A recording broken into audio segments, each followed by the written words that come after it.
सूरह अल बकरा आयत नंबर 223 में अल्लाह फरमाता है, तुम्हारी औरतें तुम्हारी खेती हैं, आओ और जिस तरह भी चाहो अपनी मर्जी से इन पर खेती करो। तो औरत को न कहने की इजाजत नहीं है। औरत सिर्फ और सिर्फ अपने शौहर की फर्मा बरदारी के लिए पैदा की गई है। खुदा के खिलाफ जाना कुफ्र है, कुफ्र की सजा है।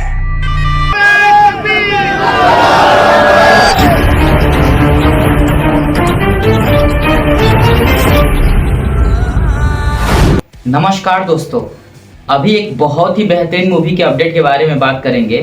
वाकई में अगर आपको बताऊं तो इस मूवी को एक प्रोपोगंडे के तौर पे जो है इस्तेमाल किया जा रहा है भारत के अंदर।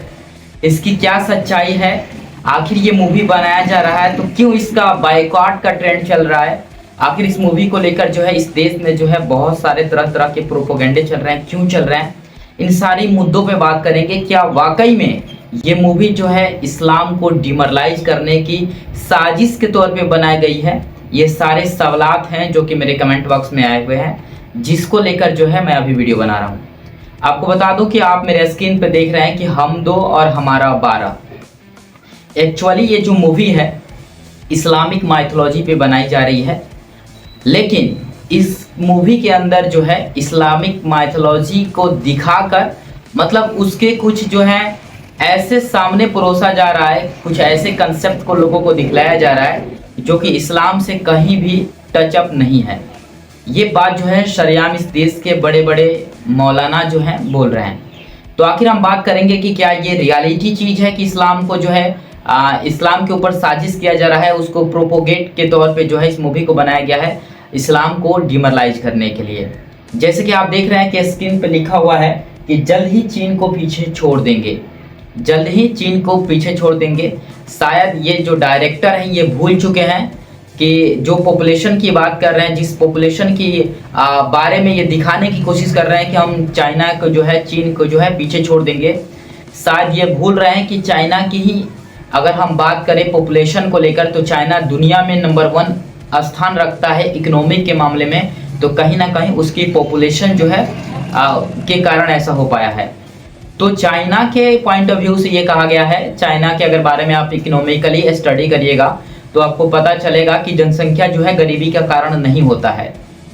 लेकिन ज़्यादातर भारत में लोगों को यही बतलाया जाता है और शिक्षा के तौर पे स्कूल में कॉलेजेस में यही बताया जाता है कि पॉपुलेशन के कारण जो है हम सब गरीब हैं। लेकिन रियलिटी जो होती है कोसों दूर है इससे। यूनिटी और पॉपुलेशन ये अलग चीज़ है। पॉपुलेशन जितनी ज़्यादा है हमारी स्ट्रेंथ उतनी ज़्यादा है, हम अलग अलग फील्ड में काम कर सकते हैं, बड़े पैमाने पे बड़े बड़े उद्योग में काम कर सकते हैं, कुछ नया कर सकते हैं और बहुत ज़्यादा कर सकते हैं क्योंकि हमारे पास जनसंख्या ज़्यादा है। तो इसको ना दिखाकर जो है इस्लाम को जो है अच्छे तरीके से डिमोरलाइज करने की कोशिश कर गई है इस मूवी के अंदर, जिसके डायरेक्टर जो हैं कमल चंद्र हैं। कमल चंद्र जो है एक हिंदू धर्म से बिलोंग करते हैं। इनको इस्लाम के बारे में शायद आई थिंक इनको कुछ पता नहीं है, ये जो है बकलोली कर रहे हैं इस मूवी के अंदर। और इसको जो है 7 जून को रिलीज किया जा रहा है, जिसको लेकर जो है अभी से ये ट्रेंड चल रहा है कि बायकॉट मूवी हम दो और हमारा 12। तो एक्चुअली में हम बात करते हैं कि ये जो है इस मूवी की अगर हम थीम के बारे में बात करें कि इस मूवी का मतलब ऑल ओवरऑल स्टोरी क्या है, तो आपको बता दूं कि इसमें जो है एक लड़की अपने पिता के ऊपर जो है सुप्रीम कोर्ट में केस करती है और कोर्ट में ये केस करके ये बताना चाहती है कि माँ का जो है मतलब अपनी मम्मी को बचाने के लिए जो है अपने पिता पे ही केस करती है। और लड़की का ये कहना होता है कि गर्भावस्था से माँ को जो है बार बार गुजरना पड़ रहा है, जो कि बहुत ज़्यादा पेनफुल है। उससे रिलीफ दिलाने के लिए जो है ये केस करती है अपने फादर के ऊपर ताकि उसको न्याय मिल सके और वो केस जीत कर जो है ये गर्भ अवस्था जो कि इतनी सालों तक लगातार चलती है इसको रोका जा सके, बैन कराया जा सके। और ये बात जो है इस मूवी के अंदर एक मौलाना जो है चीख के कह रहा है कि औरतें अपनी खेती हैं, जैसे चाहो जितने संतान चाहो रख सकते हो। ऐसी बात जो है इस मूवी के अंदर दिखाया जा रहा है, जो कि ट्रेलर में अच्छे तरीके से वायरल भी हो रहा है। लेकिन आपको बता दूं कि जब मैंने एक अच्छे तरीके से एक मौलाना से बात किया कि क्या वाकई में जिस सूरह बकरा की बात हो रही है इस मूवी के अंदर, जो आयतें बताई जा रही हैं जिसमें ये कहा गया है कि आप जितनी चाहो अपनी पैदावार बढ़ा लो, उसमें कहाँ तक सच्चाई है। तो जब मैंने अच्छे तरीके से छानबीन किया और बहुत सारे आर्टिकल को भी पढ़ा, तब जाके मुझे पता चला कि ऐसा कोई कंसेप्ट जो है इस्लाम के अंदर नहीं है जिसमें जो है औरत को सिर्फ बच्चे पैदा करने के लिए रखा गया हो या सिर्फ बच्चे पैदा करने के लिए ही औरतें बनी होती हैं। इस मूवी का कंसेप्ट है, इस मूवी का ये कंसेप्ट है कि औरतें जो है सिर्फ बच्चा पैदा करने के लिए बनी हुई हैं। लेकिन इस्लाम जो है बहुत ही खूबसूरत रिलीजन है जिसके अंदर जो है औरतों का बहुत ही ज़्यादा जो है रेस्पेक्ट है। अगर आपको बता दूं कि कहा गया है कि माँ के कदमों में जो है जन्नत होता है, और बहुत सारी ऐसी लेडीज को लेकर बात जो है मतलब स्त्री को लेकर जो है जितनी आज़ादी इस्लाम में है, आई थिंक मैं क्या बताऊं, बात करने पे पढ़ने पे जो पता चला है इस मूवी से कहीं कहीं भी दूर दूर तक का रिश्ता नहीं है। तो इतना तो समझ आ रहा है कि ये मूवी जो है सिर्फ प्रोपोगेट कर रहा है, इस्लाम को डिमोरलाइज कर रहा है और कुछ नहीं, जिसको लेकर जो है बाइकाट चल रहा है। और बाइकाट चलना भी चाहिए, किसी भी जाति धर्म को इस तरीके से स्पेशली टारगेट करके और उसको इतना अच्छे तरीके से डिमोरलाइज करने की कोशिश करना कहीं से भी शोभादायक नहीं है, निंदाजनक तो है।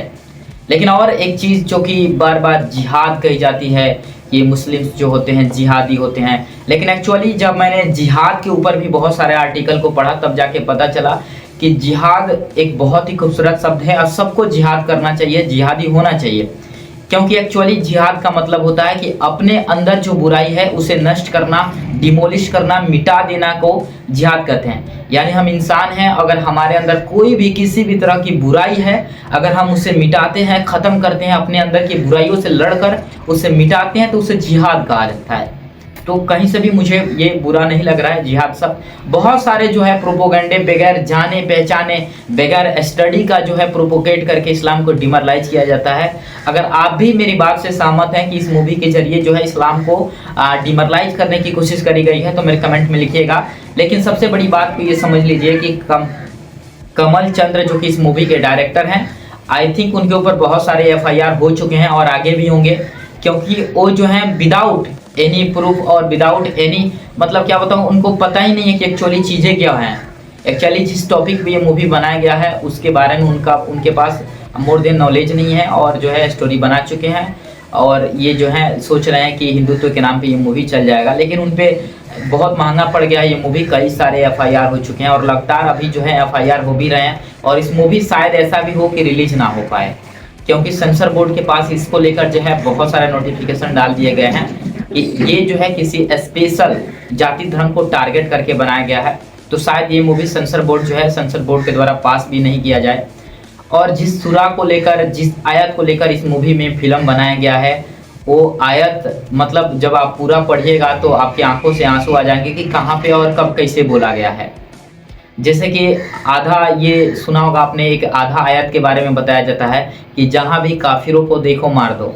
लेकिन एक्चुअली पूरा आयत क्या है, एक्चुअली पूरा आयत में क्या चीज़ बताया गया है उसको ना बताकर जो है काफिर से मतलब किसी और जाति धर्म को डिनोट कर दिया जाता है।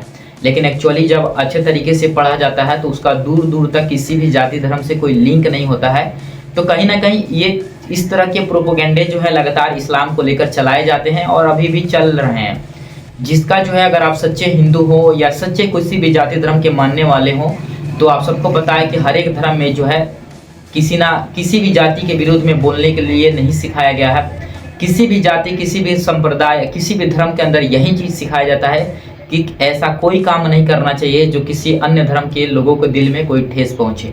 अगर आप सच्चा सनातनी हैं या सच्चा इस्लाम को मानने वाले हैं या किसी भी संप्रदाय के मानने वाले हैं तो ज़रूर इस मुहिम को सपोर्ट करिए और बायकाट हैशटैग ये ज़रूर चलाइए कि हम दो और हमारे 12। इसको ज़रूर आप लोग जो है इस प्रोपेगेंडे को रोकने की कोशिश करिए। और फिर से एक मूवी को लेकर मिलेंगे, अभी इतना के लिए आप कमेंट में बताइएगा। मिलेंगे अगले वीडियो में, तब तक के लिए जय हिंद।